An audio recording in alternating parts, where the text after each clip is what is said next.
On en parle depuis près de 10 ans, mais cette fois elle est bien là.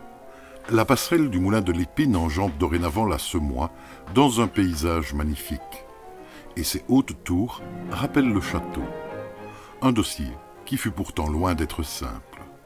Il faut savoir que le terrain qui est de l'autre côté ici de la Semois appartenait déjà en privé, donc il a fallu faire des échanges de terrain. Il a fallu faire après des redressements de voirie, ça a été très technique, il a fallu faire des demandes de subsides. Et c'est pour ça qu'on se retrouve presque 8 ans plus tard en train de construire la passerelle. Côté subside, le commissariat général au tourisme a participé à hauteur de 80% du montant total de 360 000 €. Et les voies hydrauliques ont ajouté 30 000 € pour l'aménagement des berges aux alentours des 2 piles en béton.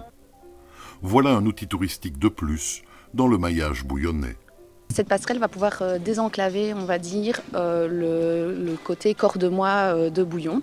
Elle va établir une liaison entre les balades de Botassar et de Corbillon.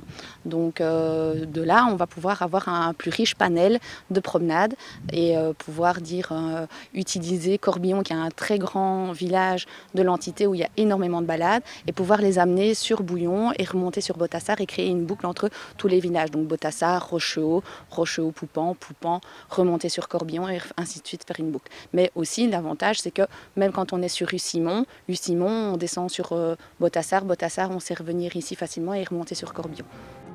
Cette passerelle va aussi rendre certaines promenades plus accessibles. Du pont de Cordemois, situé à l'arrière du château, jusqu'au pont de Poupehan, le suivant, il y a plus de 15 km en suivant les berges, soit plus de 30 km aller-retour. Avec la passerelle, on pourra faire une boucle de 2 heures environ au départ de Bouillon, tout en découvrant les rives. Et c'est une entreprise locale qui est aux manettes de cette réalisation. Oui, c'est l'entreprise TVB de Bastogne qui a remporté le marché, donc un marché de conception et de réalisation. Donc ça veut dire qu'ils ont fait l'étude de la passerelle et la réalisation de A à Z.